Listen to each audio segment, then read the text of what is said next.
Students, यह कक्षा 10वीं के विज्ञान विषय का पहला असाइनमेंट है सितंबर माह का, जहां मैं आपको सभी प्रश्नों के उत्तर को बताऊंगा। पहला प्रश्न है, पीएच का पूरा नाम लिखिए। दैनिक जीवन में महत्व बताइए।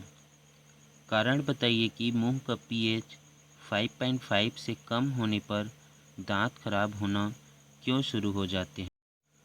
प्रश्न में पूछा गया था कि पीएच का पूरा रूप क्या है, तो इसका आंसर है the full form of pH, P for potential and H for hydrogen. Potential of hydrogen अर्थात हाइड्रोजन की शक्ति या हाइड्रोजन की क्षमता। आइए देखते हैं दैनिक जीवन में पीएच का महत्व। तो पहला है भोजन का पाचन, डाइजेशन ऑफ फूड। पेट में HCl अर्थात हाइड्रोक्लोरिक अम्ल स्रावित होती हैं, जो भोजन में उपस्थित प्रोटीन के पाचन में सहायक होता है। दूसरा, पीएच का मृदा में महत्व, importance of pH in soil. मृदा का पीएच फसलों और अन्य पौधों की वृद्धि का महत्वपूर्ण कारक है। जैसे धान उत्पादन के लिए मृदा का पीएच मान 5 से 8 तक अनुकूल रहता है। तीसरा, जैविक प्रक्रियाओं में पीएच का महत्व, importance of pH in life processes. हमारे रक्त का पीएच मान 6.8 से 7.8 तक होता है, जो जैविक प्रक्रियाओं के लिए उपयुक्त होता है, क्योंकि पीएच मान 6.8 से 7.8 के बीच रक्त प्लाज्मा और सीरम में अधिकतर रसायन का उचित संतुलन बना रहता है। इसी प्रश्न में दांत के सड़ने का कारण पूछा गया है, तो देखते हैं दांत के सड़ने के कारण। रीज़न ऑफ टूथ डीके, जब हमारे मुंह के अंदर लार का पीएच मान 5.5 से कम होता है तो दांतों का सड़ना शुरू हो जाता है, क्योंकि मुंह में मौजूद बैक्टीरिया चीनी और खाद्य कणों के साथ प्रतिक्रिया करके कुछ एसिड पैदा करते हैं। यदि खाने के बाद मुंह को अच्छी तरह से नहीं धोया जाता है तो मुंह में पैदा होने वाले अम्ल इनेमल पर हमला करते हैं, जिससे दांत सड़ जाते हैं। आइए अब हम देखते हैं दूसरे प्रश्न को। वह ताप ज्ञात कीजिए जो सेल्सियस व फ़ारेनहाइट में समान हो। दूसरे प्रश्न का उत्तर, जहां प्रश्न में पूछा गया था सेल्सियस व फ़ारेनहाइट के वह तापमान जो दोनों के लिए एक जैसे होते हैं, तो इसका उत्तर है वह ताप जो सेल्सियस व फ़ारेनहाइट में समान हो। माना सेल्सियस इकाई C व फ़ारेनहाइट का इकाई F है, जहाँ C is equal to 5/9 into F-32। Then we can assume that C is equal to F और F is equal to C। तब हम यह मान सकते हैं कि C F के बराबर है या F C के बराबर है। अब हम C के जो मान होता है उसको रख सकते हैं, जैसे कि C बराबर है, यहाँ आप देख सकते हैं 5/9 इंटू F-32। तो इस C के जगह में इसको हम रख दिए। आगे देखते हैं 9 का गुणा इससे हम 8 से करेंगे, ये हो जाएगा 9F बराबर 5 इंटू एफ माइनस 32, आगे फिर से गुणा करेंगे 9f is equal to 5f, इससे इसका गुणा करेंगे तो ये हो जाएगा 5 दूनी 10, 10 की 0 और 5 तिया 15 और 1 16, ये हो गया 160। 5f को हम पक्षांतर कर सकते हैं, ये हो जाएगा 9f minus 5f is equal to minus 160। अब ये घटाने पर हो जाएगा 4f is equal to minus 160। अब हम 4 से इसको भाग दे देंगे।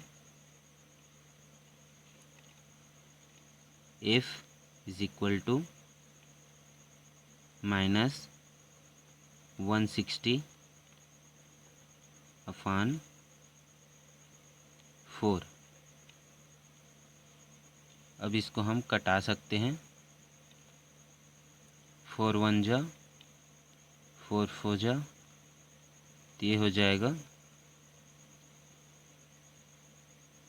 -40। f का मान आया -40। चूँकि हमें पता है f c के बराबर है, तो f व c दोनों का मान होगा -40। तब इसे हम लिख सकते हैं f is equal to c is equal to -40।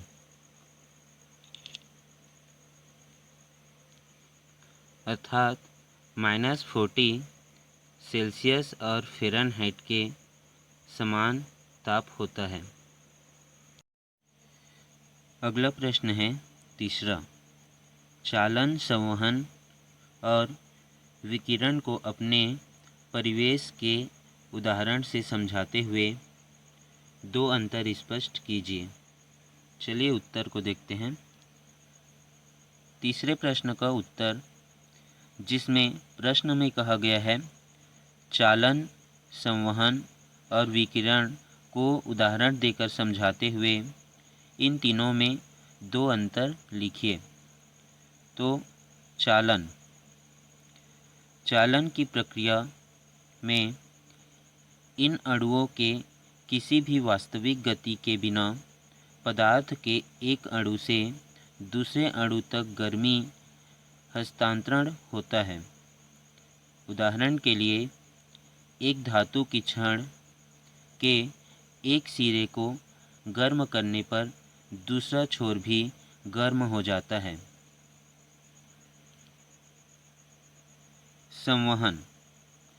संवहन विभिन्न तापमान वाले क्षेत्रों के बीच एक द्रव, जो तरल या गैस हो सकता है, के गति से ऊष्मा का स्थानांतरण होता है।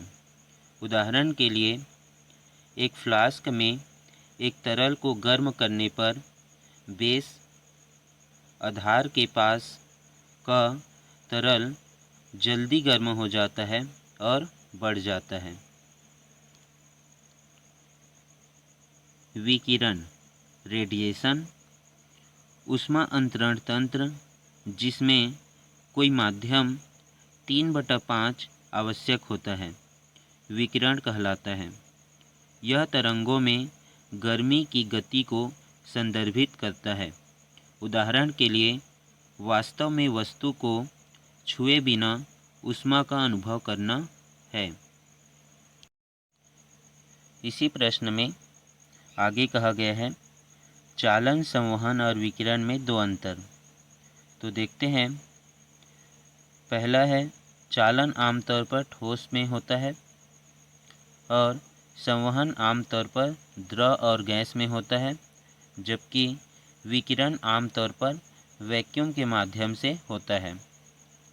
दूसरा, चालन से ऊष्मा का स्थानांतरण धीमा होता है और संवहन से ऊष्मा का स्थानांतरण तेज होता है, जबकि विकिरण से ऊष्मा का स्थानांतरण सबसे तेज होता है। आखिरी प्रश्न है चौथा। निम्नलिखित यौगिकों में अम्लीय मूलक व क्षारीय मूलक अलग कर आवेश सहित लिखिए। चौथे प्रश्न का उत्तर है पहला है ए कॉपर सल्फेट के मूलक, जहां अम्लीय मूलक है सल्फेट -2 आयन और क्षारीय मूलक है कॉपर +2 आयन। दूसरा है बी अमोनियम एसीटेट के मूलक, जहां अम्लीय मूलक है एसीटेट - आयन और क्षारीय मूलक है अमोनियम + आयन। तीसरा है मैग्नीशियम क्लोराइड के मूलक, जहां अम्लीय मूलक है क्लोरीन - आयन, क्षारकी मूलक है मैग्नीशियम +2 आयन। चौथा है डी पोटेशियम नाइट्रेट के मूलक, जहां अम्लीय मूलक है नाइट्रेट - आयन और क्षारीय मूलक है पोटेशियम + आयन।